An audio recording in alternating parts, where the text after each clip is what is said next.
వికసిత్ భారత్ 2047 లక్ష్యంగానే చేసుకుని అనేక నగరాలను ఆధారంగా చేసుకుని ఇప్పుడు నీతి ఆయోగ్ ఆర్థిక ప్రణాళికని సరికొత్తగా రచిస్తోంది.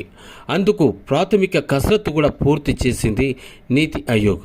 అయితే అధికారులతోటి సీఎం చంద్రబాబు ఈ విషయం మీద పలుమార్లు కూడా సమావేశమయ్యారు. పలు కీలక నిర్ణయాలు కూడా తీసుకున్నారు.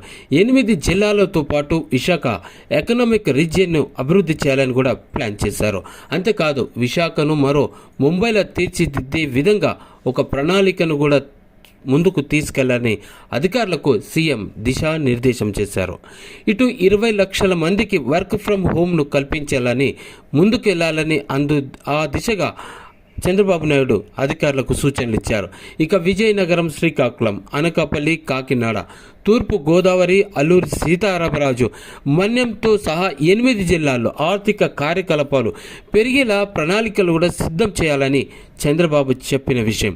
అంతేకాదు పలు ప్రాజెక్టుల కోసం 1,00,000 ఎకరాలను కూడా గుర్తించాలన్నారు.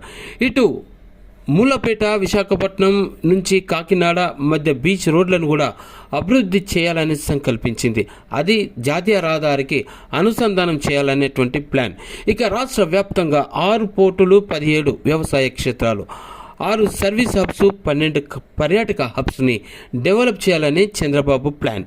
ఇక వచ్చే 7 ఇయర్స్లో ఐటీ రంగంలో కనీసం 4 నుంచి 5 లక్షల ఉద్యోగాల కల్పన చేసేందుకు ముందుకెళ్తామని చంద్రబాబు సూటిగా సమాధానం ఇచ్చిన విషయం.